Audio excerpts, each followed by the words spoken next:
Bonjour, bien-aimés dans le Seigneur. C'est encore un jour glorieux, un jour merveilleux que le Seigneur a fait.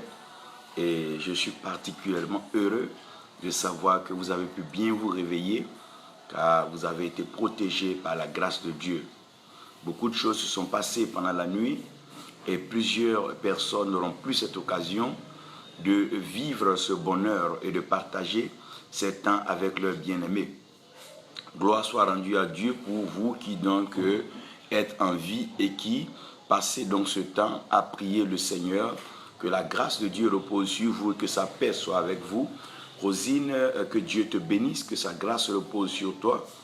Que la paix du Seigneur t'offre donc les grâces là où tu vis et que tu sois toujours de celles qui témoignent donc de la grâce de l'Éternel. Aujourd'hui, j'aimerais donc vous soumettre un message, j'aimerais donc présenter un message. Je ne veux pas qu'il ressemble vraiment à une prédication, mais ce n'est pas toutefois ma volonté. Je ne veux pas aussi donc l'habiller donc de vent prophétique. Cela serait d'ailleurs ma portion et mon ministère, mais j'aimerais que ça soit comme un enseignement pour que nous arrivions donc à comprendre certaines choses assez fondamentales de nos jours. Dorothée, Virginie, que Dieu te bénisse et que donc la grâce de notre Seigneur repose sur vous. Vous êtes bénis, votre famille et votre maison est bénie. Aujourd'hui, je veux parler donc du mystère de cette femme. Donc, je veux parler de cette femme pour que nous comprenions quelque chose de spécial dans la pensée originelle de Dieu. Donc, dans la pensée originelle de Dieu, il y a ce que Dieu a voulu et il y a ce que les hommes ont voulu. Donc, la foi, la croyance ne devait pas être donc transformée en religion. Parce que lorsque la foi, donc la croyance, deviennent des religions, ces religions vont commencer donc à se combattre. Plutôt que de s'associer pour rechercher la plénitude de la vérité, ces religions vont commencer à se combattre. Donc, tout ce que Dieu a permis, aussi ce qui oppose à l'autre, n'a pas vraiment le but de détruire l'autre, mais de pousser l'autre à une autre dimension de la révélation. C'est d'ailleurs la pauvreté qui pousse l'homme à aspirer à la richesse. C'est le mensonge qui pousse l'homme à aller donc vers la vérité. C'est donc les ténèbres qui poussent l'homme à aller à l'éclairage, à la lumière, donc à l'électricité. Vous devez comprendre qu'il y a des choses que Dieu a faites dans sa pensée. Et dans le plan originel de Dieu, Dieu n'a pas pensé pour la destruction de l'homme, ni pour tuer l'homme.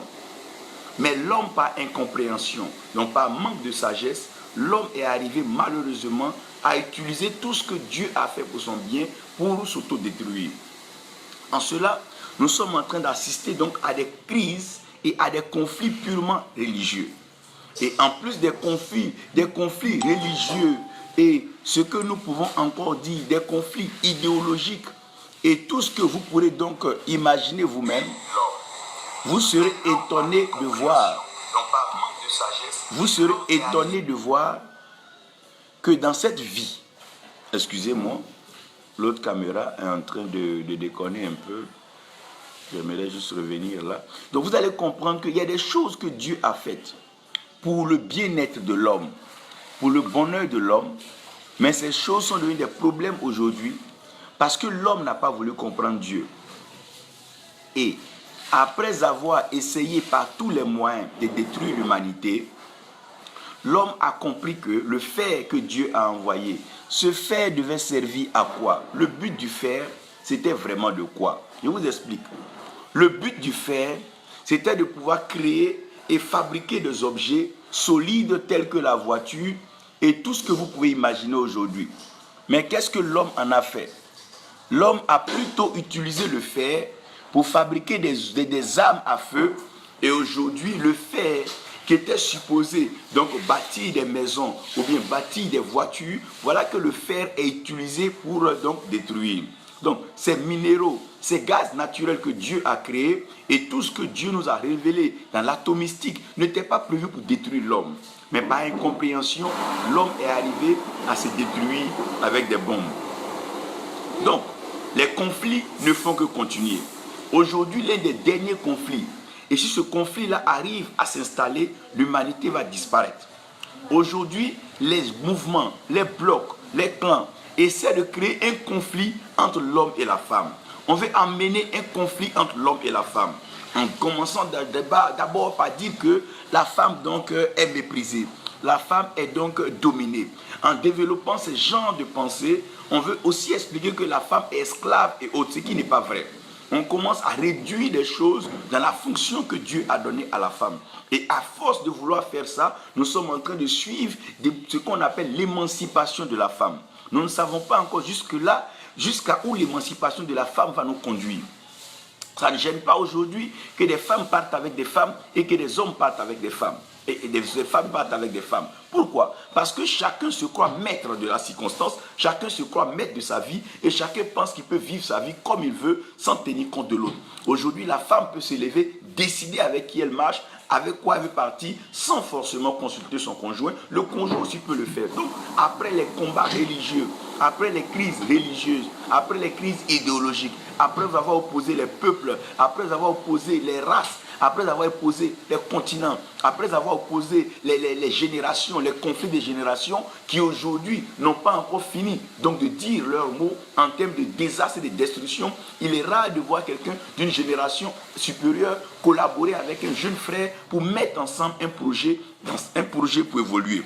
Donc, après avoir créé tous ces problèmes, aujourd'hui le diable se rend compte que s'il arrive à pouvoir séparer l'homme de la femme et à créer une enmité, à créer un conflit entre la femme et l'homme, il aurait gagné. Souvenez-vous, lorsque Adam et Ève pêchent dans le jardin, quand Adam et Ève pêchent dans le jardin, Dieu vient, il dit pleinement que l'enmité qu'il va mettre, c'est entre le fils de la femme et le fils du serpent, la sémence du serpent. Donc ça veut dire quoi? S'il y a enmité, s'il doit y avoir palabre, ce n'est pas entre l'homme et la femme, mais c'est plutôt entre la femme, la descendance de la femme et aussi la descendance du serpent, donc la descendance du Satan. Mais aujourd'hui, le monde est en train de façon très rusée, de façon très subtile, déplacer ce conflit.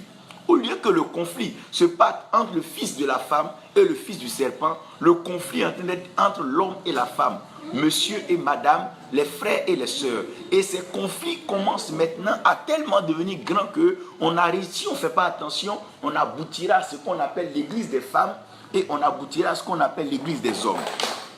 On va aboutir à ce qu'on appelle la ville des hommes, la ville des femmes, le quartier des hommes, le quartier des femmes. Et si on ne fait pas attention, il va arriver un moment où les femmes refuseront totalement de s'approcher des hommes et les hommes refuseront de s'approcher des femmes. On n'est pas en train de méditer cela, on est en train de prendre plutôt des versets bibliques pour justifier nos positions. Aujourd'hui, en justifiant nos positions, les femmes ont leur courant de pensée, les hommes ont leur courant de pensée. D'aucuns pensent que la femme ne doit pas prêcher, d'autres pensent que la femme est libre de prêcher. D'aucuns pensent que la femme n'a même pas le droit de décision, d'autres pensent que la femme est libre de décider. Donc, on est en train de s'embourber, on est en train de s'emmerder, entrer dans des débats qui ne nous aident pas, pendant que nous ne partons pas consulter Dieu dans la pensée originelle de Dieu. Et cela devient tellement sérieux. Quand tu regardes le nombre de divorces, le nombre de séparations dans les églises, tu te rends compte que tout va se résumer à un leadership. Parce que soit monsieur pense que la femme piétine son leadership, ou bien la femme pense que le monsieur abuse trop de son autorité. Donc de part et d'autre, c'est une question de leadership. Et chacun est en train de combattre l'autre. Aujourd'hui, ce que j'ai constaté, c'est que lorsqu'un homme fonde une église et que sa femme devient pasteur, les mois qui vont suivre, les années qui vont suivre, la femme va finir par partir avec une partie des fidèles et l'homme va partir avec une des parties des fidèles. Et c'est toujours comme ça. Ça a toujours été comme ça, qu'elle soit dans le mouvement évangélique, protestant, catholique, méthodiste, puisse-t-il être. Parce que les hommes sont en train de perdre de vue quelque chose d'essentiel. C'est pour ça que j'aimerais donc déposer cet enseignement-là pour que nous arrivions tous à méditer là-dessus. Quand nous sommes en train de lire la Bible, Dieu nous parle de 7 femmes mystérieuses. La Bible nous parle de 7 femmes mystérieuses et ces 7 femmes mystérieuses-là, elles ont un projet. Donc ces 7 femmes mystérieuses, après s'être assises et méditer, réfléchir, elles ont compris qu'elles devaient donc aller donc sous la coupole d'un homme. Donc, c'est cette femme-là décide d'aller sous la coupote d'un seul homme. Pourquoi cette femme mystérieuse décide, elle, d'aller épouser un seul homme? Pourquoi ces sept femmes ne viennent pas d'un coup, mais c'est comme si chacune est attirée. Vous allez comprendre ceci. Nous sommes aujourd'hui dans une société où les gens sont en train d'encourager la polyandrie. Ça veut dire quoi? Si une femme a de l'argent aujourd'hui, elle peut se permettre d'avoir 4, 5, 6 hommes autant qu'elle veut. Et aujourd'hui, les gens ne se gênent pas pour le faire. Si un homme aussi a de l'argent, il peut se prendre autant de femmes. Nous sommes en train de perdre de vue l'essentiel, ce que Dieu avait en plan et en projet à l'origine. Je vais vous soumettre donc des tests. Et ces tests-là, vous les avez déjà lus. Et c'est des tests qui vont nous aider aujourd'hui. Nous aurons donc Juge 16, verset 13 au verset 13 et le verset 19. Nous aurons Ésaïe 4. Ésaïe 4 du verset 1 au verset 6. Et Apocalypse 5 et Apocalypse 6. Si vous avez cela et que nous avons cela, je pense que nous allons nous prêter à cette lecture. J'aimerais vous lire Ésaïe 4. Ésaïe 4 pour que vous compreniez la préoccupation de ce matin. Nous avons un Dieu glorieux, nous avons un Dieu merveilleux et notre Dieu n'est pas auteur de confusion. La parole de Dieu ne peut pas être donc à la base de la confusion de la création, mais c'est tout simplement un manque de compréhension des Écritures. Chacun comprend les Écritures pour son intérêt, mais personne ne veut comprendre l'Écriture dans la pensée originelle de Dieu. Et voilà là où nous en sommes aujourd'hui. Les problèmes ne finissent pas et les gens ne font que donc en souffrir. Les couples en souffrent, les enfants en souffrent et chacun en souffre. Regardez un peu bien. Je vous prends là Ésaïe 4. La Bible dit, et cette femme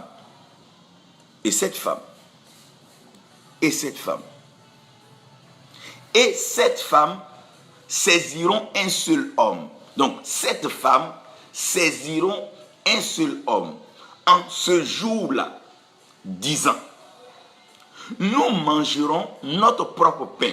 Donc, c'est cette femme-là, elles-mêmes, elles ont leur pain. Elles vont manger leur pain. Et nous vêtirons de nos propres vêtements. C'est-à-dire que ces femmes-là, elles seront pleinement indépendantes financièrement. C'est-à-dire que le problème ne serait pas que j'ai faim, j'ai pas d'habit. Non. Ce que nous voyons aujourd'hui, qui est donc à la base des mariages, des réflexions, non. Seulement que nous soyons appelés de ton nom. Seulement. Regardez. Seulement que nous soyons appelés de ton nom. Ôte notre opprobre. Enlève notre opprobre. Enlève notre opprobre. Soulignez bien le mot opprobre. Je reviendrai sur ce mot opprobre et je vous parlerai de ce que les 7 femmes sont en train de dire. En ce jour-là, il y aura une germe de l'Éternel. Une germe de l'Éternel pour splendeur et pour gloire. Et le fruit de la terre, soulignez bien le fruit de la terre, pour magnificence et pour ornement, pour les rescapés d'Israël. J'ai résolu, et le résidu de Sion, excusez-moi, et le reste dans Jérusalem sera appelé saint. Quiconque sera écrit parmi les vivants dans Jérusalem. Vous pouvez continuer la lecture. Nous pouvons prier le Seigneur. Père, tu es notre Dieu, tu es l'autorité spirituelle suprême.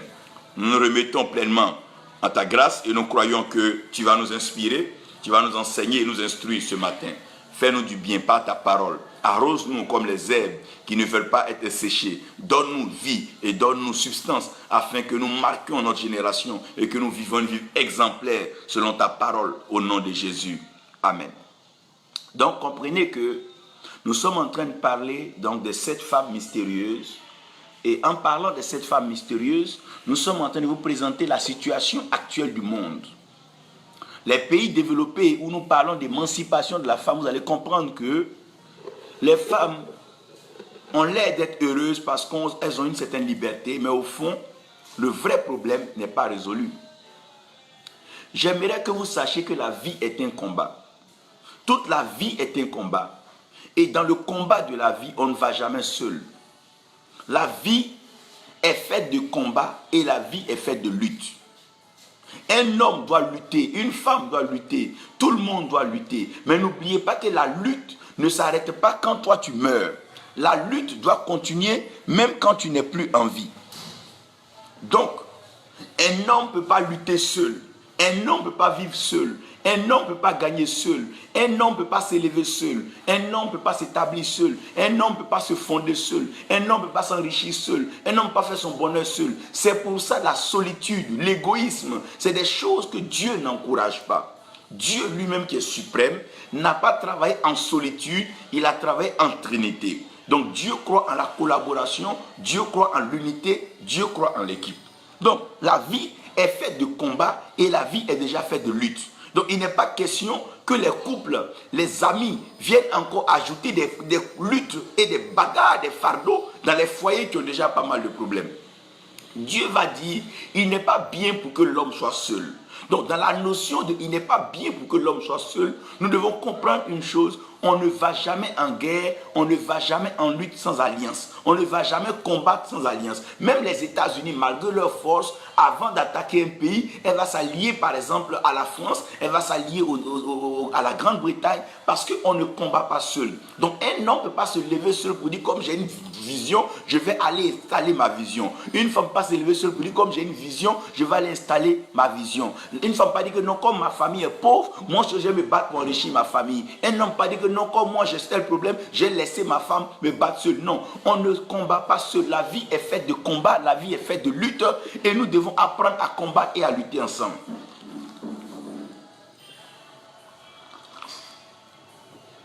La vie est faite de combat, la vie est faite de lutte. Que vous voulez ou pas, la vie est faite de combat, la vie est faite de lutte et on ne va pas en guerre, on ne va pas combattre sans alliance. C'est pour ça que vous allez comprendre que lorsqu'un pays est attaqué, ce que le pays cherche à faire, le pays cherche ses alliés. Parce que si tu n'as pas d'alliés, tu ne pourras pas t'en sortir toi seul dans la guerre. Donc Dieu a dit, il n'est pas bon pour l'homme d'être seul. Pourquoi? Par définition, Dieu a créé l'homme comme étant porteur de sémences. Donc Dieu a créé l'homme comme étant une graine.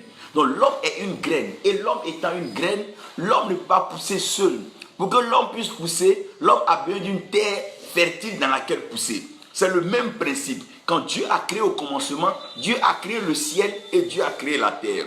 Dieu a créé le ciel comme étant le mâle et Dieu a créé la terre comme étant la femelle. Donc rien ne peut se faire sur la terre sans que le ciel ne l'ait approuvé.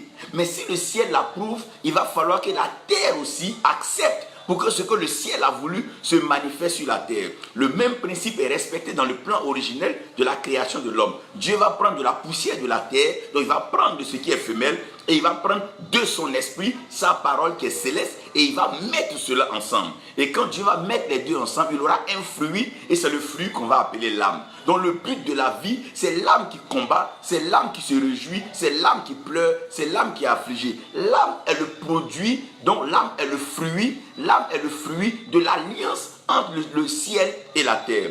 L'âme est le fruit de l'alliance entre l'esprit et bien sûr la chair. C'est vrai que les désirs de la chair sont contraires à ceux de l'esprit, mais tu ne peux pas dissocier la chair de l'esprit. Si tu enlèves la chair, la personne ne vivra plus et sa vie n'aurait plus de sens. Donc il est important que vous compreniez que Dieu met la chair et Dieu met l'esprit ensemble dans le but de pouvoir sortir l'âme.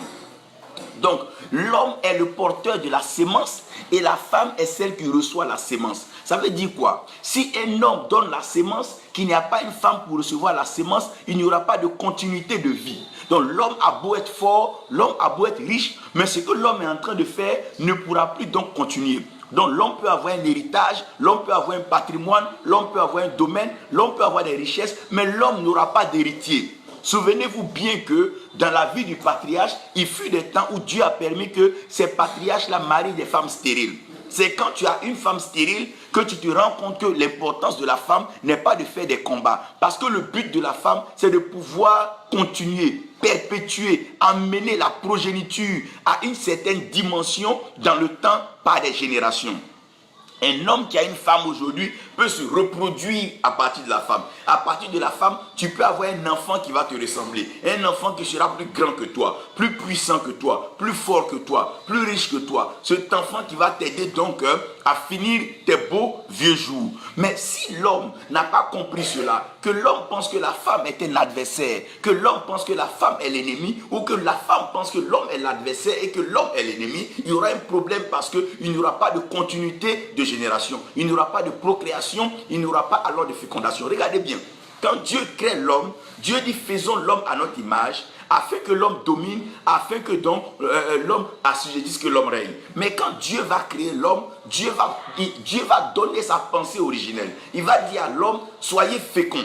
La première des choses qu'il va dire à l'homme et à la femme, soyez féconds. Si vous êtes féconds, pardonnez, multipliez-vous. Si vous multipliez, assujettissez la terre. Si vous arrivez à l'assujettir, vous allez la dominer. Parce qu'on ne peut pas dominer seul, on ne peut pas régner seul, on ne peut pas être puissant seul. Même si toi seul te donnes tout un pays, que feras-tu? C'est pour ça que vous allez remarquer, même un chef, un roi, un président, quand tu viens, il crée autour de lui une famille, il crée autour de lui un noyau, il crée autour de lui une alliance. C'est pas cette alliance-là qui va gouverner, c'est pas cette alliance qui va régner. Donc on ne combat pas seul, on n'arrivera pas seul. Donc Dieu a créé l'homme et la femme dans un but bien précis. Dieu a créé l'homme et la femme afin de perpétuer la descendance. Dieu a voulu que de par l'homme et la femme naissent des enfants. La preuve quand Adam et Ève ont péché, Adam ne s'est pas plaint à sa femme, mais il a nommé sa femme Ève. Il dit, tu es la mère de tous les vivants. Donc la vie va passer par toi. Moi, j'ai la sémence, c'est vrai, je peux déposer la sémence en toi, mais le reste de la sémence va dépendre de toi. Je veux dire que l'homme a tout à féliciter, à remercier la femme.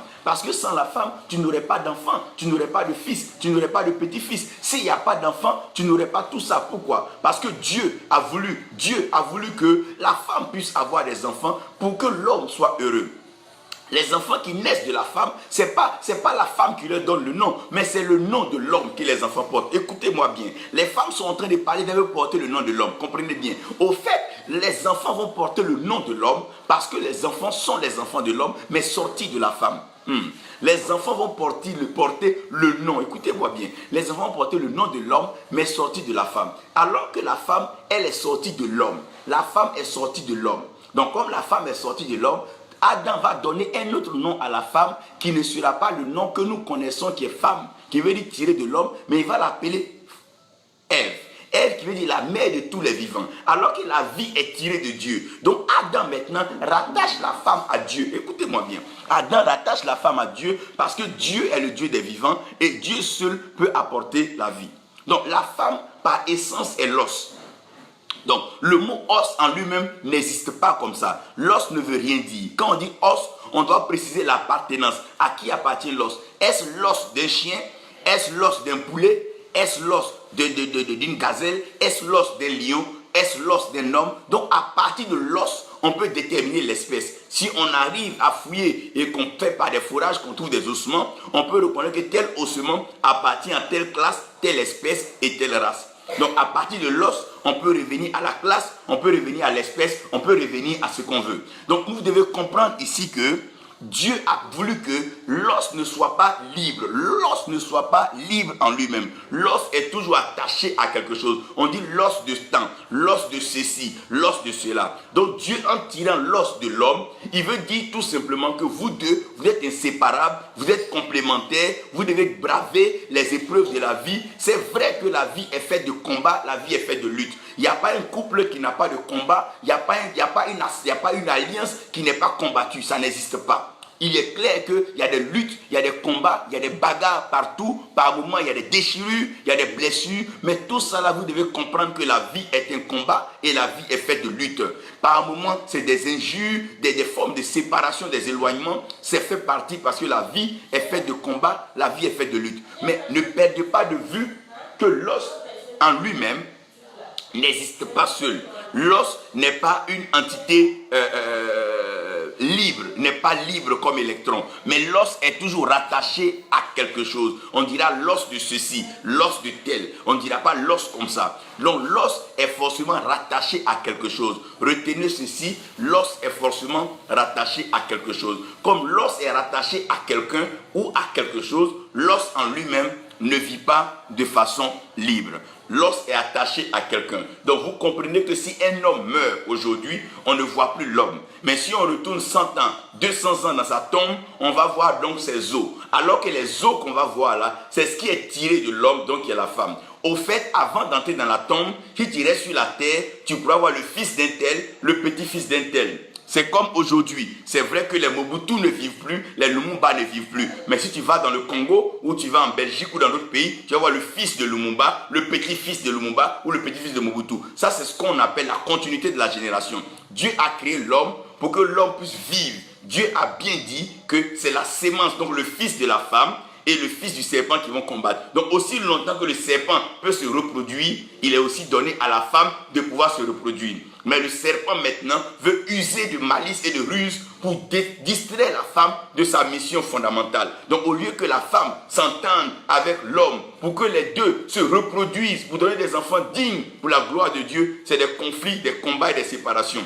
Alors qu'aussi longtemps que la femme est séparée de l'homme, il ne peut pas faire d'enfants. Aussi longtemps que la femme est éloignée de l'homme, il ne peut pas faire d'enfants.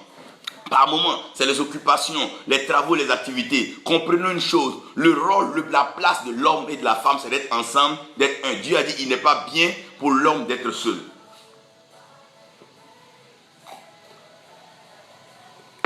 Mettez un chef dans un village, donnez-lui l'or, toutes les richesses. Laissez le roi seul, sans femme. Après 100 ans, 120 ans, ce roi n'existera plus. Qu'est-ce qui restera dans ce village-là? Ruine sur ruine, parce qu'il n'aura plus d'hommes. Le plus important, nous avons besoin de penser au plan de Dieu. Dieu a créé l'homme et la femme pour la fécondité, pour que l'homme puisse être fécond et que l'homme puisse se reproduire. Dieu nous a créés pour continuer dans cette race. Il nous a créés à son image et à sa ressemblance. Souvent vous êtes étonnés qu'après un palabre, qu'un couple se réconcilie, ils font un enfant tellement beau, ils ne savent pas comment l'appeler. Adam et Ève ont connu des luttes, des batailles, des combats, des doutes dans le jardin. Mais toujours est-il que Adam et Ève sont arrivés à surmonter cela. Adam a appelé sa femme Ève, qui veut dire quoi? La mère de tous les vivants. Je prie aujourd'hui que nous arrivons à comprendre la mission fondamentale que Dieu a donnée à la femme et la mission que Dieu a donnée à l'homme. L'homme, c'est lui qui donne la sémence et la femme reçoit la sémence pour reproduire cela. Le rôle de la femme, c'est de recevoir la sémence, recevoir l'instruction et de reproduire. Donc, les deux fonctions qui vont exister, c'est la fonction mâle et la fonction femelle. La fonction mâle a pour but de donner la sémence. Donc, quand quelqu'un donne la sémence, il joue le rôle de mâle. Et celui qui reçoit, celle qui reçoit la sémence, joue le rôle de femelle. C'est pour ça que vous allez comprendre que l'église peut être aussi appelée mâle, comme l'église peut être appelée femelle. Lorsque l'église vient vers Christ, c'est Christ qui est la sémence, c'est Christ qui est la parole, donc Christ est le mâle. Et il envoie la sémence dans l'église. Donc l'église joue le rôle de femelle. Mais quand l'église va dans le monde, l'église devient maintenant mâle. C'est l'église qui donne la sémence, c'est l'église qui donne la parole, et le monde maintenant devient femelle, et ce monde-là reçoit cette parole. Vous devez comprendre que c'est des fonctions. Ça veut dire qu'en aucun cas, une femme n'est inférieure à un homme, en aucun cas, un homme est supérieur à une femme. C'est toute une question d'autorité, c'est une question de fonction et c'est une question de disposition et de hiérarchie que Dieu a voulu rendre les choses ainsi. Parce que si celui qui donne la sémence ne dépose pas la sémence, on ne peut rien faire avec la sémence. Donc sa fonction est d'abord prioritaire et sa fonction est nécessaire avant la deuxième fonction qui est secondaire mais aussi utile, sinon je veux dire même plus utile que la première. Si un homme va pas avec une femme, il n'y aura pas d'enfant, ils vont se regarder, ils vont rester là. Maintenant, comprenez ici, on ne va pas en guerre sans alliance. Donc, ce qui fait la beauté de la victoire, ce qui donne la victoire, ce sont les alliances que nous tissons. Donc, le mystère des alliances, vous devez comprendre que chaque alliance manifeste quelque chose. Donc, quand une femme noire va avec un blanc, ça va donner ce qu'on appelle un métis. Donc, chaque alliance va produire quelque chose. C'est pour cela que vous devez faire attention avant de vous allier aux hommes ou aux femmes ou de vous allier à des structures, à des mouvements et à des formations.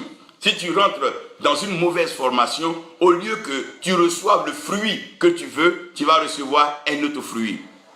Là, vous pouvez savoir un peu par ce que nous appelons les hybrides, ce qu'on appelle les croisements en génétique. On peut prendre par exemple une femme asiatique, la mettre en contact avec une femme africaine, on voit ce que ça donne. Donc ça, on appelle ça le croisement. Ces croisements, c'est des types d'alliances, c'est des types de fusion. Maintenant, comprenez bien. La première alliance que Dieu a établie, c'est l'alliance l'homme et la création. Si vous partez dans Genèse, vous allez voir que la Bible dit, comme l'homme n'avait pas encore été créé pour cultiver la terre, il n'y avait pas de pluie qui était venue du ciel. Donc, puisqu'il n'y avait pas l'homme sur la terre pour cultiver la terre, pour s'occuper de la création de la verdure, il n'est pas utile que la pluie vienne. Donc, la pluie ne viendra pas, mais il y aura une vapeur qui va sortir de la terre et qui va arroser la surface de la terre. Donc, le jour que l'homme vient sur la terre, directement, la pluie va commencer à venir. Donc, aussi longtemps que l'homme est en phase avec la création, la pluie vient. Donc, l'alliance, l'homme et la création apporte la pluie. Vous allez constater que dans nos villages, dans nos traditions, lorsqu'il ne pleut pas, les vieux, les initiés, les exercés vont prendre des libations. Ils vont aller verser des libations sur la terre, donc sur la création. Et quand ils vont verser les libations, vous allez voir qu'il va commencer à pleuvoir. Donc la pluie est le fruit de quoi? De l'alliance de l'homme avec la création. Donc, si l'homme agit bien sur la création, les pluies vont continuer. Mais si l'homme abat des arbres, l'homme détruit les arbres, il ne va plus avoir de pluie, il va avoir la sécheresse. Parce que la création, bien sûr, bien traitée par l'homme, apporte la pluie. Donc si vous voyez des zones où il pleut beaucoup, c'est parce que les hommes n'abattent pas les arbres n'importe comment, les hommes ne se comportent pas n'importe comment avec la création. Donc la relation de l'homme avec la créature peut arrêter la pluie comme peut faire venir la pluie. Souvenez-vous qu'au temps d'Élie, les hommes avaient un comportement qui n'était pas acceptable. Les hommes s'adonnaient à des pratiques sataniques et diaboliques. Et Élie a compris que l'homme n'était plus en phase avec la création. Parce que l'homme étant en phase avec la création, c'est de tous deux lever les yeux vers le Créateur. Mais cette fois-ci, l'homme est entré en alliance avec la création et l'homme s'est soumis à la création de telle sorte que l'homme soit esclave de la création et les hommes se sont livrés à des adorations. Ces choses n'étaient pas dans le plan de Dieu, dans l'alliance de l'homme avec la création. Donc Élie dit ainsi, il fermera le ciel pour qu'il n'y ait plus de pluie. Parce que l'alliance que l'homme doit avoir à la création, c'est une alliance de culture, c'est une alliance d'entretien. L'homme doit cultiver la création, l'homme doit entretenir la création, l'homme doit entretenir les espèces, l'homme doit cultiver les espèces. L'homme doit permettre, alors que les arbustes croissent, l'homme doit permettre que les arbres fruitiers donnent leurs fruits, l'homme doit respecter les semailles et les moissons, l'homme doit respecter les espèces animales, les conserver, les préserver. Dieu n'a pas voulu que l'homme détruise la création. Dieu a voulu que l'homme prenne soin de la création. C'est pour ça, ayant introduit l'homme dans le jardin, Dieu dira à Adam et Ève de garder ce jardin et de le cultiver. Donc aussi longtemps que l'homme se comporte bien avec la création, la pluie ne cessera jamais. Parce que la pluie, c'est le fruit de l'alliance de l'homme avec la création. Les peuples qui se comportent bien avec la terre, qui permettent à la terre d'être heureuse, la terre maintenant fait monter cette chaleur, cette vapeur qui va monter pour aller donc préparer ce qu'on appelle les précipitations, les nuages, et c'est ce qui va tomber sous forme de pluie. Donc la pluie, c'est le fruit de l'alliance homme et la création. Donc Dieu n'a pas demandé à l'homme d'adorer la création, Dieu n'a pas demandé à l'homme de se soumettre à la création, mais l'homme, son alliance avec la création peut le protéger. Par exemple, la création, je vais parler ici de l'eau. L'eau est une création de Dieu. Donc quand Moïse était menacé, on ne pouvait plus le cacher, on a mis Moïse sur l'eau. Moïse n'a pas adoré les eaux, mais Moïse veut dire sortir des eaux. Donc la création a préservé la vie de Moïse, bien sûr, sur les instructions du Créateur. Par exemple, tu peux poursuivre un singe. Lorsque le singe va voir un arbre, le singe aura la vie sauve. Donc le singe est sauvé par l'arbre qui fait partie de la création. Mais le singe n'adore pas l'arbre et l'homme ne doit pas adorer l'arbre. Mais il y a une alliance, il y a une harmonie entre l'homme et la création. Par exemple, il y a des hommes qui ont pour amis des chiens, il y a des hommes qui ont pour amis des perroquets, d'autres des mangoustes, mais c'est adorer le chien, adorer le perroquet, adorer ces animaux. C'est là maintenant que nous sommes en train de parler de vice contre nature. Mais sinon, l'homme a besoin de collaborer avec la création. Quand l'homme est en phase avec la création, bien sûr, il y a la pluie. Quand on parle de pluie, on parle de bénédiction. Aussi longtemps que l'homme est en phase avec la création, le ciel bénit. Parce que n'oubliez pas dans Osée que Dieu bénit le ciel et le ciel bénit la terre. Et c'est la terre qui donne maintenant le blé, le lait, le mou, l'huile et tout ce que vous pouvez penser à l'homme. Donc comprenez qu'il y a une alliance entre l'homme et la création. Tu peux beau poursuivre le poisson, mais quand le poisson entre dans l'eau, tu ne peux plus le poursuivre parce qu'il y a une alliance entre le poisson et l'eau. Il y a une alliance entre le poisson et l'eau. Tu peux beau poursuivre un oiseau, mais quand l'oiseau va s'envoler dans les airs, tu ne pourras plus le prendre. Il y a une alliance entre les oiseaux et le vent. Mon Dieu, vous devez comprendre ceci. C'est pour ça que Dieu a dit à l'homme de dominer sur les poissons des eaux, donc d'entrer dans une certaine alliance, une compréhension des eaux, de dominer sur les oiseaux des l'air, donc avoir une compassion, avoir une alliance avec le vent, et aussi les animaux qui se meuvent sur la terre, donc avoir une alliance avec la terre. Mais cette alliance-là n'est pas une alliance d'adoration, n'est pas une alliance d'assujettissement, ou bien l'homme doit se soumettre. Mais c'est l'homme qui doit dominer sur ces choses. L'homme doit prendre le contrôle sur les esprits des eaux, les esprits méchants qui se meuvent dans les airs et qui sont suspendus. Les esprits familiers qui rôdent dans la terre, l'homme doit dominer sur cela. Ça fait partie de l'alliance, bien sûr, de l'homme et la création. Maintenant, la deuxième alliance, c'est l'alliance de l'homme et la créature. Quand on parle de la créature, on parle d'une entité, une identité que Dieu a créée, que Dieu a permis et que Dieu a disposé. Mais cette créature, apparemment, a tout pour influencer l'homme. Mais Dieu demande à l'homme de dominer sur la créature. Par exemple, Jésus-Christ laisse les disciples aller et lorsque les disciples avancent avec la barque, ils se rendent compte qu'ils le voient marcher sur l'eau. L'eau qui fait partie de ce qu'on appelle les créatures vivantes, les quatre êtres vivants. Et ce qui va se passer, c'est que Pierre sait qu'il va marcher sur l'eau parce qu'il n'a pas appris à marcher sur l'eau. Mais par la parole de Dieu, donc cette parole qui a été sémée en nous, cette parole donne l'autorité de pouvoir dominer sur la créature. Donc Pierre va pouvoir marcher sur l'eau sans problème. Pourquoi? Parce que cette alliance-là, l'homme et la créature, c'est une alliance de domination. Dieu a demandé à l'homme de dominer sur les eaux, dominer sur le vent dans les airs et de dominer sur les animaux de la terre. Donc Dieu a donné le droit à l'homme de dominer sur les eaux, dominer dans le vent et dominer sur la terre. Dieu a demandé à l'homme de dominer sur cela par la puissance du feu. C'est pour ça que quand quelqu'un veut contrôler un pays, il doit dominer sur les eaux. C'est ce qu'on appelle les marins. Donc les marins ont pour travail de permettre à l'armée de dominer sur les eaux. Donc maintenant, ceux qu'on appelle les forces de l'air, et ils ont pour mission d'aider la nation à dominer dans le vent par les hélicoptères et ce qu'on appelle donc les avions de chasse.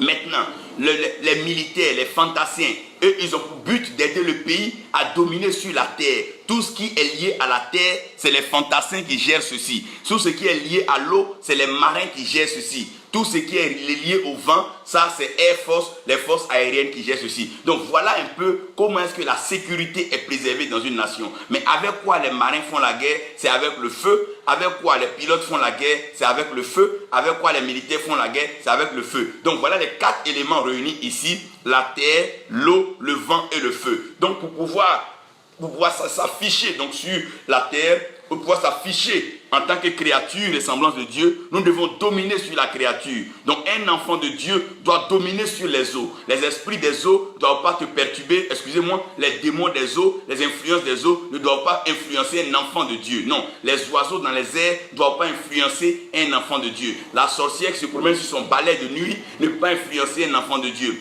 les esprits, les reptiles qui se meuvent à la surface de la terre ne peuvent pas influencer un enfant de Dieu. Celui qui a la sémence de la victoire, celui qui a la sémence divine ne peut pas être influencé cela.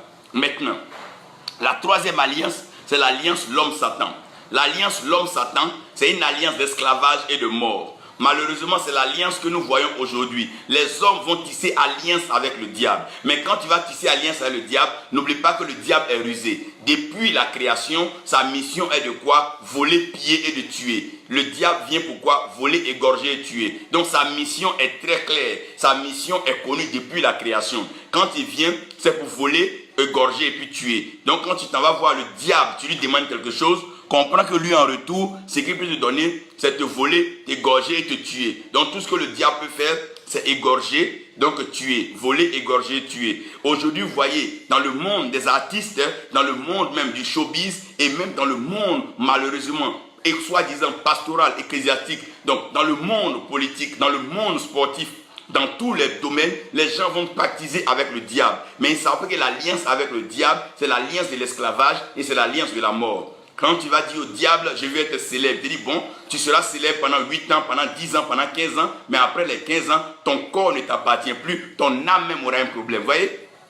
Donc le diable aura là un droit légal, un droit légitime de pouvoir conserver ton corps parce que le serpent doit se nourrir de poussière. Donc ton corps devient sa poussière, devient sa nourriture. Comment alors faire pour que la chair devienne poussière? Il faut isoler l'esprit en bien sûr capturant l'âme. Donc quand l'âme est en captivité, la chair ne sert plus de rien, donc elle sèche d'elle-même. Puisque la chair n'est plus ravitaillée. C'est comme il y a une rupture entre le ciel et la terre, donc la pluie qui vient d'en haut n'arrose plus la chair. Donc cette terre-là finit par sécher, elle devient poussiéreuse. Et quand elle devient poussiéreuse, ça donne l'occasion maintenant au diable de pouvoir fêter, donc de pouvoir manger. Quand tu vas le voir pour une alliance, pendant que tu penses à ta célébrité, lui te voit sur sa table, bien sûr à manger, en t'accompagnant bien sûr de ton sang et de tout ça, c'est sa table à lui.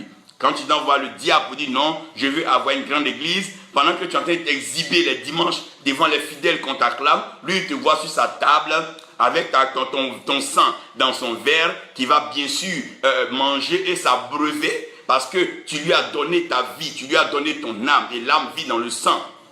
Vous comprenez? C'est une alliance satanique, c'est une alliance diabolique. Je vous demande pardon. Ne soyez pas plus pressés que Dieu. Soyez patients et allez au rythme de Dieu. N'allez pas entrer dans les alliances qui vont vous détruire. C'est bien qu'il n'est pas bon pour l'homme d'être seul. Mais mieux vaut être seul que d'aller s'allier au diable. S'il faut être seul, il faut bien sûr rester seul. Mais s'allier au diable, c'est provoquer l'esclavage et surtout se donner la mort. C'est un suicide collectif. Hein. Aujourd'hui, les jeunes gens, les jeunes filles ne veulent plus écouter la parole de Dieu. Personne ne veut se tourner vers les instructions de Dieu. Personne ne veut respecter les principes simples comme la sémence et la moisson. Personne ne veut s'atteler à donc payer sa dîme, verser ses offrandes et toucher le cœur de Dieu pour que Dieu en retour les bénisse. Mais les hommes ont trouvé des moyens rapides. Aller directement donner leur sang, donner leur âme, donner leur vie, donner leur destinée à des pratiques maléfiques. Et malheureusement, c'est l'esclavage et c'est la mort. Tu les vois, ils ont ces richesses-là, mais leurs vies ne sont pas heureuses. Tu les vois avec ces argents, avec ces trésors, mais ils sont malheureux. À une certaine heure, ils sont obligés d'aller à des réunions sataniques, des réunions maléfiques. Et le diable va leur imposer un esclavage qui ne dit pas son nom. Va sortir avec ta propre mère qui t'a mise au monde. Oh my God, quel vice contre nature, quelle abomination, quel sacrilège. Va sortir avec ta propre soeur de sang. Oh my God, quelle abomination, quel sacrilège.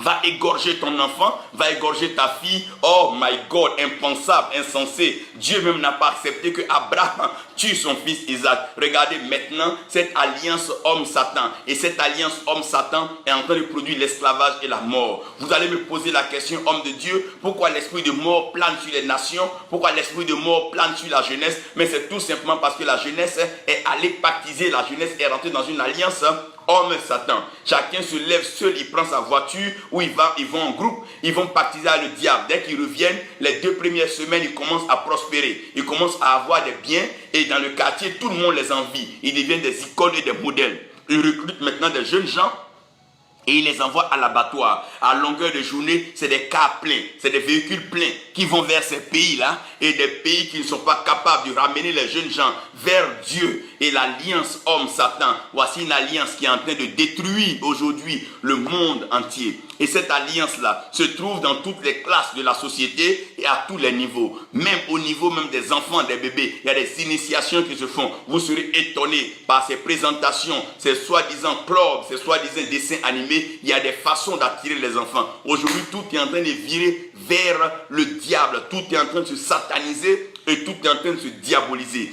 Tout est en train d'être démonisé et aujourd'hui on ne sait plus où mettre la tête. L'alliance satanique est tellement forte, on ne peut pas comprendre que des gens, pour une portion de pouvoir qu'ils vont exercer pendant quelques mois, sont prêts à aller vendre leur âme, vendre leur corps. Et aujourd'hui, vous allez comprendre que plusieurs meurent de façon tragique, des formes d'AVC, des formes de crise cardiaque, des formes d'accidents inexplicables, des morts qu'on ne peut pas expliquer, qu'on n'arrive même pas à trouver. Au lieu que ces gens meurent rassasiés de jour, mais ils meurent dans la fleur de l'âge. Ils meurent au moment où tout le monde commence à espérer en eux. Pourquoi? Parce que le diable, c'est toujours là où prendre les gens. Il aime toujours laisser cette douleur, il aime toujours laisser cette aigreur, il aime toujours laisser cette haine dans le cœur des gens. Pendant que les gens s'en veulent, les gens sont en train d'ergoter, les gens sont en train de crier, le diable ne fait que recruter. Pendant qu'on est en train de pleurer est mort, il est en train de recruter des milliers de morts. Pendant qu'on est en train de pleurer pour un événement, il est en train de recruter une série de meurtres, de morts et de tueries. Ça, c'est l'alliance homme-Satan. Je n'aurai pas trop le temps de vous parler de ceci, mais ceux qui travaillent dans la démonologie, dans la délivrance et autres, pourront mieux vous expliquer comment ça se fait. Là, ce n'est pas ma mission. Maintenant, il y a la quatrième alliance, qui est l'alliance homme-Jésus-Christ. Dans l'alliance homme-Jésus-Christ, je voulais l'appeler aussi l'alliance Église-Esprit. Vous voyez? Donc quand l'homme laisse l'alliance avec la création, quand l'homme laisse l'alliance avec la créature, quand l'homme laisse l'alliance avec Satan, l'homme arrive à une autre alliance qu'on appelle l'alliance avec le Fils de Dieu, l'alliance avec la vérité, l'alliance avec la révélation, l'alliance avec la grâce. Donc cette alliance-là produit la liberté et la vie. Donc celui qui a Christ, il est libre. Et la vie de celui que le Fils de Dieu a franchi, il est libre pour de bon. Non seulement il est libre pour de bon, mais quiconque reçoit le Seigneur qui croit en lui, il a la vie éternelle. Non seulement il vit dans la liberté, mais cette liberté-là le conduit dans l'éternité. Donc l'alliance homme Jésus-Christ est l'alliance de la liberté et l'alliance de la vie. Pourquoi nos nations sont encore esclaves et nos nations subissent donc l'influence de la mort? Parce que nos nations sont en alliance avec tout sauf Jésus-Christ. Aussi longtemps que nos nations ne comprendront pas l'alliance avec Jésus-Christ, nos nations seront toujours esclaves et sujets de mort prématurée. Et ces morts-là ne trieront pas. Ça va frapper dans les hautes maisons, ça va frapper chez le pauvre aussi. Souvenez-vous quand l'ange de la mort est passé en Égypte, il n'a pas trié. Aussi bien chez Pharaon, chez ses notables, chez ses conseillers et même chez tous les bourgeois, les riches d'Égypte, il y a eu des morts. Pourquoi? Parce que l'esprit de mort ne trie pas. La mort ne respecte pas tes avoirs, la mort ne respecte pas tes biens, la mort ne respecte pas tes trésors. Sinon, le milliardaire ne mourrait pas comme un poulet, ne mourrait pas comme un chien dans la rue. Non, non, non. Sinon, les multimilliardaires ne mourraient pas comme des bébés dans les hôpitaux. Pourquoi? Parce que la mort ne respecte pas. Gloire soit rendue à Dieu qui nous a amené son Fils unique, Jésus-Christ, notre Seigneur et notre Sauveur. Je prie que nous rentrons dans l'alliance christique, dans l'alliance de notre Seigneur. C'est une alliance qui produit la liberté, une alliance qui produit la vie. C'est de cette alliance qu'il s'agit. La meilleure alliance, c'est l'alliance en Christ. C'est cette alliance qui nous donne la joie, cette alliance qui nous donne la paix. Il dit, vous connaîtrez la vérité et la vérité vous affranchira. My God, il envoya sa parole et sa parole les guérit. Sa parole, c'est Jésus-Christ. Il envoya la révélation et la révélation, oh my God, leur donna vie. Parce que là où il n'y a pas de révélation, il n'y a pas de frein. Alors que quand il n'y a pas de frein, la mort est certaine. Parce que la chaussée est glissante maintenant. Ce monde-là, à cette vitesse-là, je vous dis la vérité, que les accidents sont programmés. Parce qu'à cette vitesse où les jeunes s'en vont, les jeunes filles, les jeunes hommes s'en vont, personne ne veut attendre. Tout le monde est pressé avec le temps. Ça veut dire que les embouteillages, on ne comptera pas. Je ne parle pas des collisions et des clashs. Il en aura dans les airs, il en aura sur la terre. Je dirais même les bateaux. Pourquoi? Tout le monde est pressé. Gloire soit rendue à Dieu pour l'alliance en Jésus-Christ. Je prie que nous, nos familles soient alliées à Christ. Je prie que nos nations soient données à Christ. Dans tous les cas, c'est le Dieu créateur qui l'a envoyé. C'est lui seul qui peut nous conduire chez le Dieu créateur. Oh, nul ne vient chez Dieu que par lui. Nul ne peut avoir accès au trône de Dieu sans passer par lui. C'est lui seul qui nous a aimés. Au lieu d'utiliser notre sang, il a utilisé son propre sang pour mourir à la croix pour toi et pour moi. Oh, quel amour! Il n'y a pas de plus grand amour que de donner sa vie pour son prochain. Il l'a fait. Il l'a fait. Donc l'alliance, par excellence, c'est l'alliance avec Christ. Cette alliance ne vous impose rien. C'est la grâce, c'est la liberté, c'est la vie comblée, c'est le repositionnement, c'est la restauration, c'est le réveil de l'âme, la restauration, l'impact des générations et le règne millénaire. Ouh, tellement beau! Je n'ai pas le temps de vous déballer tout le paquet du salut et tout le paquet que le salut nous apporte. Mais c'est un paquet merveilleux. C'est un colis assez merveilleux. Oh mon Dieu, mon Dieu, mon Dieu. Il est temps que nous revenons à ces prédications. Prêcher exactement sur le salut des âmes. Qu'est-ce qui se trouve dans le paquet du salut? Maintenant, par alliance, cette femme vont s'approcher d'un homme. Cette femme vont s'approcher d'un homme. Rahab, en son temps, serait une seule femme et une prostituée. Elle va dire ainsi que lorsque vous viendrez pour posséder cette cité, épargnez ma famille et moi. Et le signe que vous allez voir, c'est que vous allez voir un ruban rouge. Donc la couleur va identifier et indiquer la maison de Rahab. Lorsque Dieu va trouver que le monde n'est plus digne de vivre cette vie comblée, Dieu va envoyer le déluge au temps de Noé. Et le déluge va détruire la création, détruire les vies humaines et tout ce qui respirait. Pour corriger cela, Dieu va sortir de la dimension du blanc-noir, des deux couleurs, donc de la lumière et des ténèbres, mais Dieu va présenter la facette de la grâce. Et cette grâce sera perçue comme étant l'arc-en-ciel, et l'arc-en-ciel va donc être habillé de 7 couleurs. Donc l'arc-en-ciel seul, qui va représenter la manifestation de la grâce, de la compassion et de la miséricorde divine, l'arc-en-ciel va alors être fait de 7 couleurs. Donc l'arc-en-ciel aura donc quoi? 7 couleurs. Quand nous allons rentrer dans le principe de la maturité et de la sensibilité spirituelle, la couronne va se mettre sur la tête. Mais la tête de l'homme va être équipée de 7 trous. Donc la tête de chaque être humain a 7 trous. Aussi longtemps que l'homme est fait à l'image et à la ressemblance de Dieu, sur la tête de chaque être humain, il y a 7 trous. Il y a les 2 premiers trous que vous voyez là, qui sont les oreilles. Ces trous nous permettent d'entendre la voix de Dieu. Il y a 2 trous que vous voyez ici, qu'on appelle les yeux. Et ces 2 trous-là nous permettent de voir ce que Dieu a fait. Et quand Dieu parle, nous entendons, et après nous voyons. Maintenant, il y a 2 trous encore qui sont là, qui sont les narines. C'est par ces 2 trous-là que nous vivons. C'est par ces 2 trous-là que nous sentons les odeurs. Parce que tout ce que nous faisons sur la terre monte vers Dieu comme un parfum de bonne odeur. C'est par nos narines que nous pouvons discerner une bonne sauce, un bon parfum, un bon sacrifice. Parce que tout ce que nous faisons sur la terre ne monte pas vers Dieu de façon solide, mais ça monte sous forme d'odeur, sous forme de vapeur, sous forme de gaz et sous forme de vent.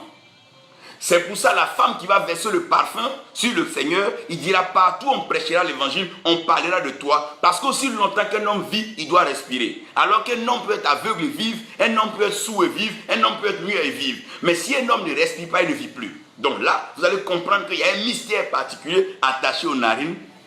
Et le 7e trou, par excellence, c'est la bouche.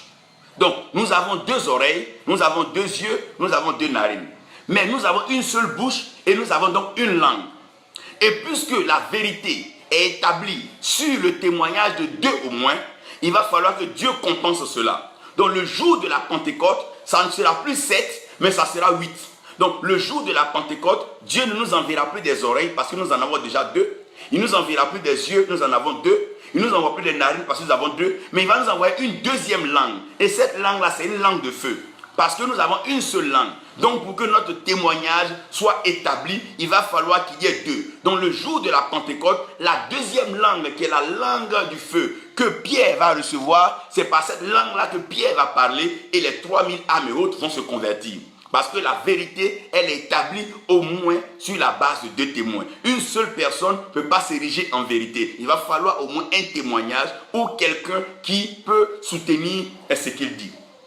Donc, les 7 trous seront sur la tête de l'homme. Donc, la tête seule, elle a les 7 trous. Donc, si un des trous manque sur la tête est incomplète. Si un des trous ne fonctionne pas bien, la tête aura du mal à pouvoir donc comprendre certaines choses. C'est un peu ce que vous allez voir comme étant le chandelier d'or. Le chandelier d'or a 7 sorties. Il y a une qui est droite et les autres sont liées de 2. C'est bien sûr la représentation de la tête. Là, je vous parle encore du mystère des 7 femmes. Et Dieu va envoyer un homme. Et cet homme-là, dans le livre de Juges, il va s'appeler Samson. Et Samson, il est le fils de Manoah. Il va naître dans un temps particulier. Samson va naître dans un temps où le peuple de Dieu est dominé par les Philistins. Et quand le peuple de Dieu est dominé par les Philistins, les juges avaient du mal à pouvoir résoudre le conflit. Parce que ce n'est pas tout on peut régler en parlant. Il y a des moments où on doit régler par la contre-attaque, on doit régler par les combats, on doit régler par la bataille, on doit régler par la guerre. Là où le discours, là où les tentatives de réconciliation n'ont pas abouti, il va falloir qu'un certain jour, on s'asseye et qu'on se batte. Donc Dieu va permettre qu'avant que ce Samson ne naisse, il va parler à sa famille. Il va dire, l'enfant qui va naître, de grâce, ne faites pas passer de rasoir sur sa tête. Laissez les cheveux de Samson pousser librement. En d'autres termes, tout ce qui va pousser sur sa tête, laissez cela pousser librement, car il sera un Nazaréen. Je l'ai mis à part pour qu'il puisse comprendre et jouir d'une puissance extraordinaire. Et ce Samson va jouir d'une puissance extraordinaire. Quand Samson va grandir, les 7 tresses de cheveux. Il aura 7 tresses de cheveux. Pas une seule tresse, pas 2 tresses, pas 3 tresses. Il aura 7 tresses de cheveux. Oh my God. Il y a 7 trous sur la tête de l'homme, dans la face de l'homme. Maintenant sur la tête de Samson. Sur la tête de Samson, il y a 7 tresses de cheveux. Alors que quand on parle des cheveux, on parle de la gloire de la femme. Parce que la gloire de la femme, c'est ses cheveux. Donc sur la tête de Samson, Dieu est en train de mettre cette femme.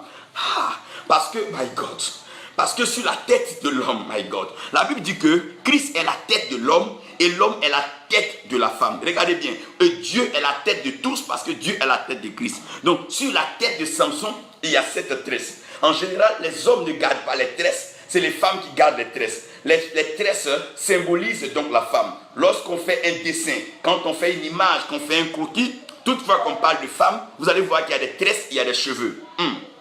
Donc, Samson va porter sur sa tête 7 tresses. C'est vrai que dans l'Apocalypse, on nous parlera des 7 églises. Je ne suis pas encore à là. Et je ne vais pas aller vite en besogne. Mais permettez-moi de vous présenter une situation. Samson aura 7 tresses sur sa tête. Donc, aussi longtemps que Samson a les 7 tresses sur sa tête, Samson est puissant et Samson est invincible. Donc, les 7 tresses de Samson sur la tête le rendent quoi? Puissant.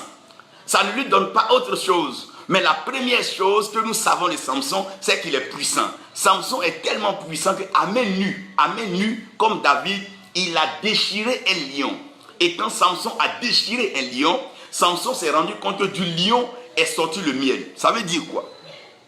Il y a un règne qui est déjà établi, qui est préétabli sur toi. Tant que ce règne n'est pas déchiré par la puissance de Dieu, tu ne peux pas vivre donc le miel. Donc pour arriver à Canaan, la terre où coule le lait et le miel, il va falloir déchirer le règne d'Égypte. Il va falloir enlever le règne, la pensée pharaonique. Donc non seulement il fallait sortir d'Égypte, mais il fallait sortir Égypte d'eux. Ils sont sortis d'Égypte, mais ils avaient encore la pensée, la réflexion d'Égypte. Donc Dieu les fait sortir d'une situation, mais il doit sortir la situation d'eux. C'est comme une femme, elle peut sortir d'un mariage, mais ne pas sortir la pensée de l'homme de sa vie. Donc elle va vouloir penser à cet homme en faisant du mal aux autres. Donc le plus important n'est pas de sortir d'une situation, mais c'est que la situation sorte de toi. Dieu va restaurer ton cœur aujourd'hui et tu seras comblé pour toujours. Le mal qu'on t'a fait, Dieu le transformera en bien. Ce lion qui a été donc déchiqueté, quand Samson est revenu, il n'a pas trouvé un lion pourri, mais dans le lion qui est mort, il a trouvé donc du miel.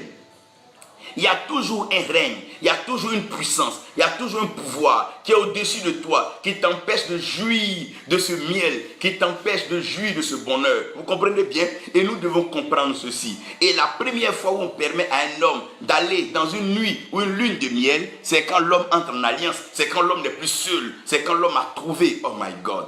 Ouf. Donc, ça cote donc son épouse. Et regardez là maintenant. Samson va commencer à détruire les Philistins comme personne ne l'a fait. Et on précise même que dans le record des guerres, ce que Samson a laissé aux Philistins est une marque que personne ne peut oublier. Regardez, les deux personnes qui sont arrivées à marquer les Philistins, c'est les deux personnes qui ont pu tuer un lion. Samson a déchiré un lion, il a détruit les Philistins. David a tué un lion, il allait détruire la tête des Philistins qui est Goliath. Donc ça veut dire que pour pouvoir aller affronter un système, il faut pouvoir confronter et affronter le lion.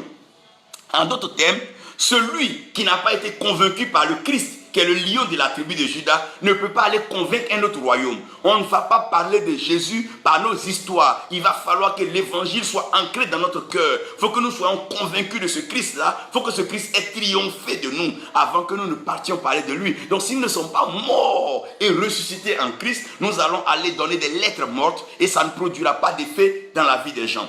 Je laisse cela. Donc Samson va arriver à un certain moment et il va livrer son secret à Dalila. Comme pour dire, lorsque la femme et l'homme sont ensemble, mais ils ne sont pas en alliance, il y a une trahison. Faites attention, il y a des alliances de trahison. Des gens qui s'approchent de vous parce qu'ils ont besoin de vous, ils attendent quelque chose de votre part. Ils font semblant d'être avec vous. Le jour où ils auront ce qu'ils veulent. Oh, regardez Dalila. Elle a fait croire à Samson qu'elle l'aimait. Elle a mis la tête de Samson sur sa cuisse. Et pendant que Samson pensait qu'il était en sécurité, il était avec un allié, il était en alliance. Voilà que Dalila le trahit et le livre. Oh, il y a des alliances tronquées, des alliances, des pactes où on fait croire qu'on va t'aider. Au moment où tu veux maintenant émerger, au moment où tu veux bondir, on te coupe les herbes sous les pieds. Et pendant que tu es en haut, on t'enlève l'échelle, comment tu vas faire? Lorsque tu es en l'air, on te perce le parachute, on t'empêche, oh my God. Lorsque tu es en train de vouloir t'envoler, on te casse les ailes. Voici la réalité des alliances homme à homme. Voici la réalité des alliances entre les hommes, soi-disant hommes de Dieu, les chrétiens. Ils font semblant de t'aider à décoller, ils t'acclament. Dès que tu es en l'air, on enlève le support en bas et on commence à te jeter des pierres comme un oiseau. Oh, malheureux, malheur, malheur, malheur, malheureux, malheureux. Samson va se laisser trahir. Mais gloire soit rendue à Dieu. Quand Dieu veut te bénir, Dieu établit un cycle sur ta vie. Et les cheveux de Samson qui ont été coupés, gloire à Dieu, les cheveux sont revenus. Les cheveux sont revenus et Samson cette fois-ci, il s'est appuyé sur un enfant. L'enfant c'est quoi? C'est le fruit de l'alliance d'un homme avec une femme. Il n'y aurait pas eu d'enfant s'il n'y avait pas eu d'alliance entre homme et femme. Ça veut dire que l'alliance entre l'homme et la femme est une alliance éternelle. C'est une alliance que personne ne doit bannir, que personne ne doit détruire. Que Dieu, c'est pour ça que Dieu dit que personne ne sépare ce que Dieu lui-même a uni et pas l'homme et la femme. Mon Dieu. Maintenant, Samson va arriver à triompher. Mais Samson triomphe comment? Vous allez comprendre que de toutes les richesses d'un homme, l'homme va se promener sur la terre pour chercher la femme. Qu'un homme soit beau, un homme soit grand, un homme soit fort, ce que l'homme va chercher la femme. Mais au fait, qu'est-ce que l'homme cherche en la femme? L'homme cherche en la femme une valeur, une vertu. L'homme cherche quelque chose de profond en la femme. Mais quelles sont ces 7 femmes mystérieuses? Où étaient-elles cachées? Qui nous a caché cette femme mystérieuse? Regardez très bien. Les 7 jours de la semaine avaient été nommés par les hommes. Les hommes ont nommé les jours en fonction des planètes. Donc le système du monde fonctionne avec les planètes. Ils ont nommé les jours lundi en fonction de la lune, mardi en fonction de Mars, mercredi en fonction de Mercure, jeudi en fonction de Jupiter, vendredi en fonction de Vénus, samedi en fonction de Saturne et dimanche ils ont laissé Dei pour dire quoi c'est les divinités. Mais Paul leur a expliqué qu'il y a un Dieu inconnu qu'ils ne connaissent pas. Qu'est-ce qui va se passer? Ces 7 jours-là, chaque matin, quand l'homme va se réveiller, l'homme va chercher le bonheur dans le jour. Alors que quoi? Nous devons racheter le temps, car les jours sont mauvais. Et pendant que l'homme est en train de souffrir, l'homme est en train de peiner, les 7 jours sont placés devant nous. Qu'est-ce que nous devons faire? Il y a 7 femmes, il y a 7 femmes. Quand on parle de 7 femmes, quand on parle de la femme, on parle de la grâce, on parle de la bénédiction, on parle de la côte, on parle de l'épouse. Donc ces 7 femmes-là, elles sont cachées quelque part comme étant 7 bénédictions que personne ne peut toucher, que personne ne peut approcher. Personne n'arrive à voir ces 7 femmes et ces 7 femmes se promènent sur la terre. Personne n'arrive à les trouver, personne n'arrive à les toucher. Chacun cherche une femme. Peut-être qu'elle est forte, peut-être qu'elle est riche, peut-être qu'elle est sage, peut-être qu'elle est d'une grande famille, peut-être qu'elle peut lui donner ceci. Donc chacun cherche une femme. Au fait, ce n'est pas la chair, ce n'est pas la femme, ce n'est pas le plaisir physique que les gens cherchent, mais ils cherchent une valeur en la femme. Et ces 7 femmes-là, elles aussi, elles sont là. Tant qu'elles ne sont pas sur un homme, on ne peut pas les voir. C'est comme le mot richesse. Le mot richesse ne veut rien dire si un homme n'est pas riche. Donc la seule façon pour la richesse d'être manifeste, il fallait que la richesse maintenant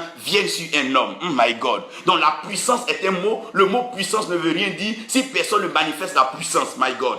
Donc la gloire en elle-même ne veut rien dire si personne ne manifeste la gloire. Donc pour qu'un mot puisse avoir son sens dans le monde des vivants, il va falloir que ce mot-là soit transporté par un homme. Alors que la femme est un esprit. Pourquoi? Parce que Adam appelait sa femme Ève. Ève qui veut dire la mère des vivants. Alors que la vie vient de l'esprit, la chair ne profite de rien. Donc quand on est la mère de tous les vivants, Adam veut dire ici qu'en la femme, il y a des esprits.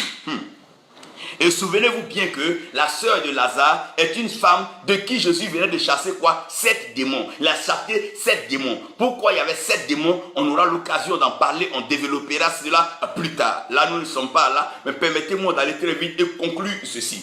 Donc, ce qui va se passer, 7 femmes seront en train de se promener pendant que tout le monde cherche. Les gens vont chez le diable, ils vont consulter des marabouts, ils vont demander à l'horoscope, ils vont chercher à voir les compatibilités, ils vont essayer tout. Alors que les 7 femmes, oh my God, ces 7 femmes se promènent parce qu'elles doivent porter un nom. My God, ces 7 femmes ont besoin de porter un nom. Si elles ne portent pas un nom, elles ne sont rien. Mais où sont cachées ces 7 femmes? Je viens de voir ces 7 femmes et je vais vous emmener maintenant lire qui sont ces 7 femmes. Ces 7 femmes sont cachées, elles sont mystérieuses et personne ne peut les trouver. La femme est cachée comme l'os est caché. Pour pouvoir trouver l'os, il faut déchirer la chair. Donc pour pouvoir trouver ce qui est caché dans la parole, il faut rompre les seaux. Tu ne peux pas trouver ce qui est caché dans la parole si tu n'arrives pas à rompre les seaux. Tu ne peux pas trouver la femme si tu ne brises pas ton ego. Un homme qui veut rencontrer une femme doit briser son moi, doit saigner. C'est pour ça que la dot est un principe où on doit saigner. Ce n'est pas seulement aller donner des rituels, des jeux, des rites, non. Mais c'est plutôt briser. Oh my God.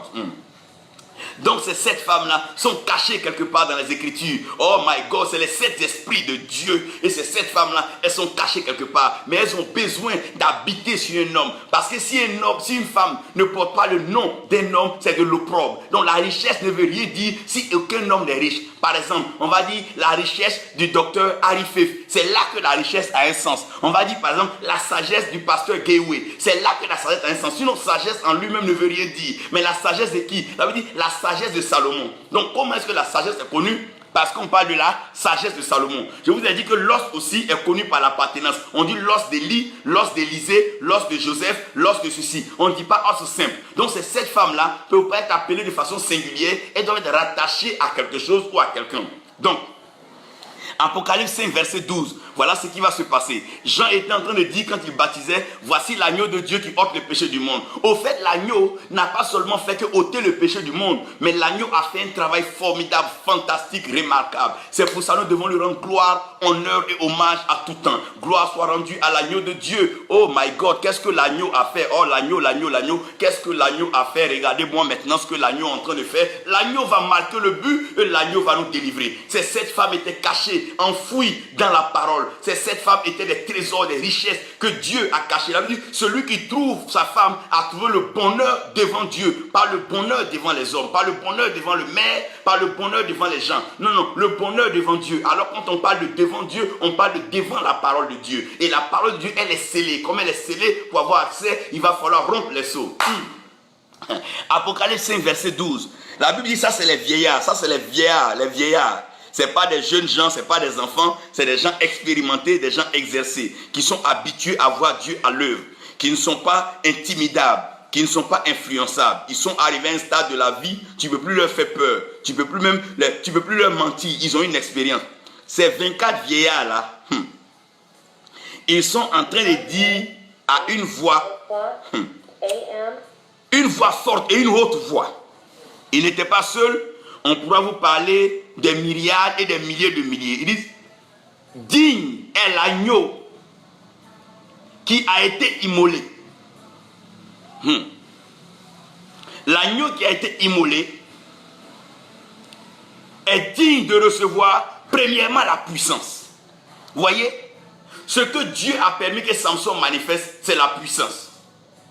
Donc, le mot puissance n'a pas de sens si un homme ne le manifeste pas. Aujourd'hui, comment on se rappelle des prophètes Kakou Sévérin, comment on se rappelle des T.L. Osborne? C'est à cause de la puissance que Dieu a manifesté au travers d'eux. On ne dit jamais puissance, on dit la puissance de Dieu, la puissance du Saint-Esprit, la puissance d'eux. On ne dit pas puissance simple. La puissance doit appartenir à quelqu'un. La puissance doit se manifester en quelqu'un. La puissance doit s'incarner en quelqu'un. La puissance est un esprit. Un esprit pour vivre doit s'incarner, doit donc entrer en une personne. Donc, la première femme qui vient à l'humanité, c'est la puissance. Gloire soit rendue à Dieu pour la puissance qu'il accorde à son évangile, pour la puissance qu'il accorde à sa parole. Maintenant, la deuxième femme qui vient, c'est la richesse. Qui sur cette terre va chasser la puissance? Dites-moi, qui sur cette terre? Les hommes même pris, les hommes jeunes, ils vont même chercher des magies pour avoir la puissance. Si la femme puissance veut t'épouser, mon frère, tu vas lui donner l'occasion. Elle-même, elle dit, elle mangera son pain et elle va se vêtir elle-même. La puissance n'a pas besoin que toi-même tu fasses des efforts. Elle-même, elle veut se manifester en toi. Les 7 tresses de Samson n'avaient pas besoin que Samson fasse des choses. Elle-même, elles incarnaient la puissance, oh my God, de Dieu. La deuxième femme, c'est la richesse. Qui de vous à moi va refuser la richesse? La femme vient dire, je m'appelle richesse. Qui va refuser de vous à moi? Dans ce monde-là où tout est porté vers le matériel et l'argent, si la femme richesse même s'approche, mais tu risques même de la marier la première seconde où tu vas la voir. La troisième femme qui vient à l'homme, c'est la sagesse. La sagesse en elle-même n'existe pas si elle n'est pas manifestée par ce qu'on dira la sagesse d'Alain, la richesse de Paul, la sagesse de tel. Il va falloir que ces femmes-là portent le nom de quelqu'un. Si elles ne portent pas le nom de quelqu'un, elles ne vivent pas. Pour pouvoir vivre, il faut porter un nom. Dieu a demandé à Adam de nommer tout ce qu'il avait créé. Donc l'Esprit de Dieu a un nom, my God. Oh my God. Donc ça veut dire la troisième femme qui vient à nous, c'est la sagesse. Si cette femme n'est pas dans ta vie, tu vas gâcher ta vie, gâcher ton foyer, gâcher tes relations. La richesse aussi, si elle n'est pas dans ta vie, tu seras méprisé, tu seras chassé, tu seras sous-estimé et sous-classé. Maintenant, la quatrième femme qui arrive, c'est la force. Quand tu n'as pas la force, tu ne peux pas mettre de l'ordre dans quelque chose. C'est la force de décision, la force de conviction. C'est la force de vaincre qui permet à un homme de pouvoir triompher et de mettre de l'ordre dans sa vie. Un homme qui n'a pas de force, n'a pas de décision, n'a pas de carrière, n'a pas de parcours. Nous avons besoin de cette femme-là. Cette femme, on l'appelle la force. Qui veut refuser la force? Regardez aujourd'hui comment les gens sont prêts à aller dans des salles de développement pour aller donc se donner des muscles pour avoir la force. Quand tu as la force, tu es attirant. Quand tu as la force, tu es beau. Quand tu as la force, tu es fort et tu es puissant. On t'aime ainsi.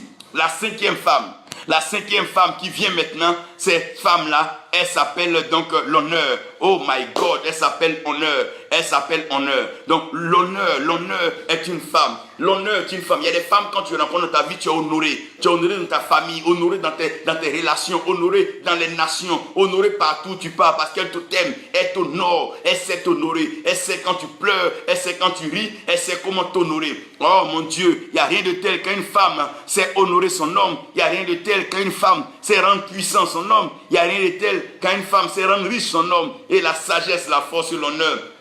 La sixième femme qui vient à nous, c'est la femme qu'on appelle la gloire. C'est vrai que Dieu ne partage pas sa gloire, mais Dieu peut glorifier un homme. Ça veut dire quoi? Dieu ne partage pas sa gloire, mais Dieu fait entrer un homme dans la gloire. Il y a une femme qu'on appelle la gloire. Cette femme-là, c'est telle que tout le monde cherche sur la terre. Chacun veut la gloire sur la terre. Malheureusement, il y a une autre fausse femme qu'on appelle la célébrité et la renommée. Cette femme vient prendre la place de la gloire. Elle vient mentir aux gens qu'elle est la gloire, alors qu'elle n'est pas la gloire. Parce que Dieu ne partage pas sa gloire. La gloire ne se vend pas au marché. La gloire ne se vend pas chez un féticheur ni chez un marabout. La gloire est Dieu. La gloire est un Dieu et elle se se manifeste en Dieu. Si tu veux connaître la gloire de Dieu, alors il faut savoir que toute chose doit concourir à ton bien. Et ceux que Dieu a connus d'avance, c'est ceux-là que Dieu a prédestinés. Il les a prédestinés afin de le justifier. Quand il te justifie en Christ, il va te glorifier. C'est un processus, ce n'est pas un parvenu. On ne parvient pas à la gloire ainsi. La 6e femme, c'est la gloire. Et la 7e femme que nous aimons tous, c'est celle qu'on appelle la bénédiction, puis on appelle la louange. Aïe, aïe, aïe, aïe, aïe, aïe. Qui n'aime pas la bénédiction? De matin qu'au soir dans les églises, on parle de la bénédiction. L'autre mot de la bénédiction, c'est la louange. Quand on bénit, c'est des éloges, c'est la louange. Que tu sois grand, que tu sois fort, que tu sois élevé, c'est la louange, c'est la bénédiction. C'est pour ça que les hommes se tuent sur la terre. Et ces 7 femmes ne sont rien, oh my God, si elles ne portent pas le nom d'un homme.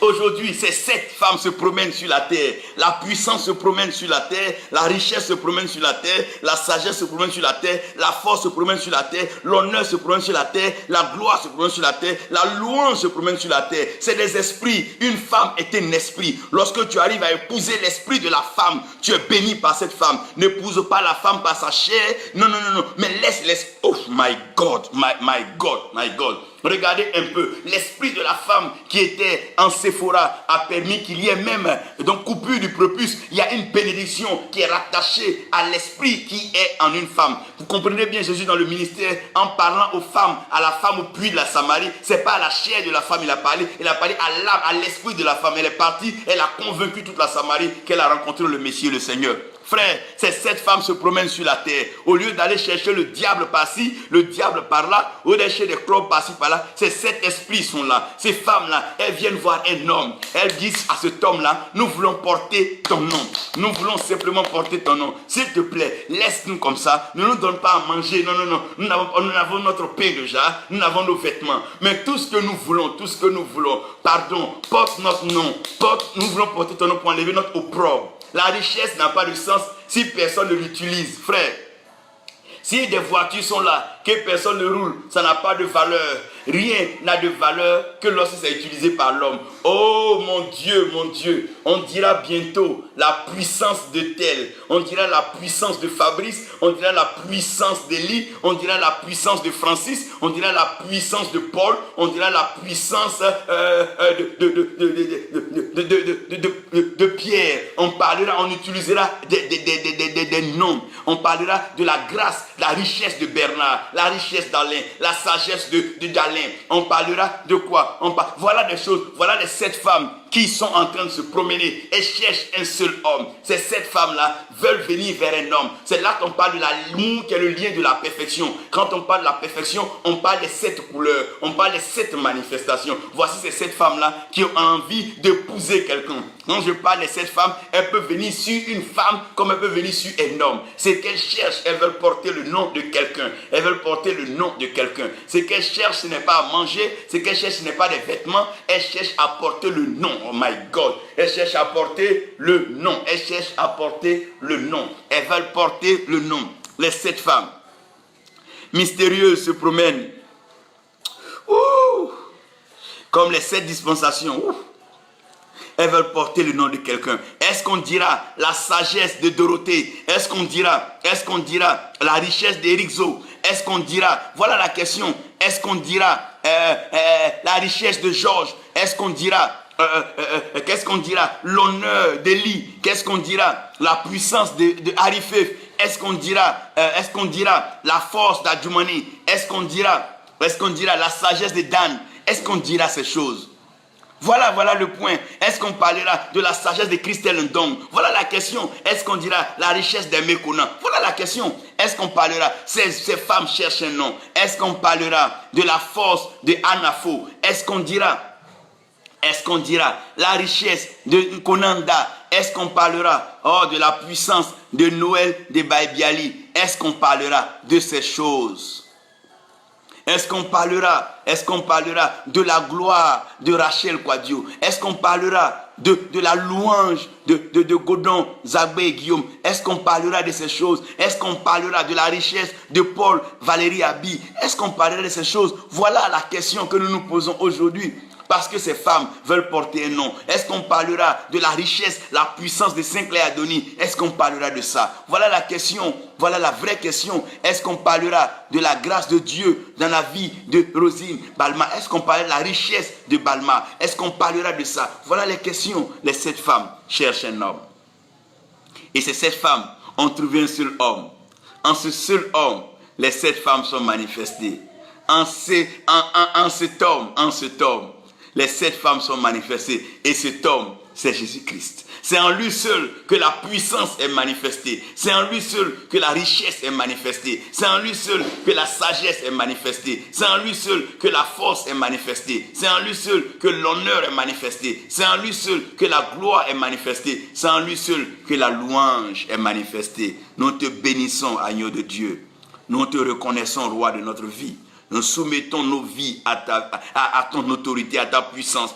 Nous sommes prêts à recevoir la manifestation de ces 7 femmes, ces 7 esprits dans notre vie, afin que nous montrons à ce monde que tu es un Dieu saint, un Dieu parfait, un Dieu vrai. Que tout ce que nous sommes en train de dire, ce n'est pas des fables, nous ne sommes pas en train de raconter des mensonges, mais tu manifesteras ce que ta bouche a dit, certainement ta main l'accomplira. Gloire, honneur te soit rendu, toi qui vis maintenant et pour toujours, au nom de Jésus. Amen. Que la grâce de Dieu repose sur vous.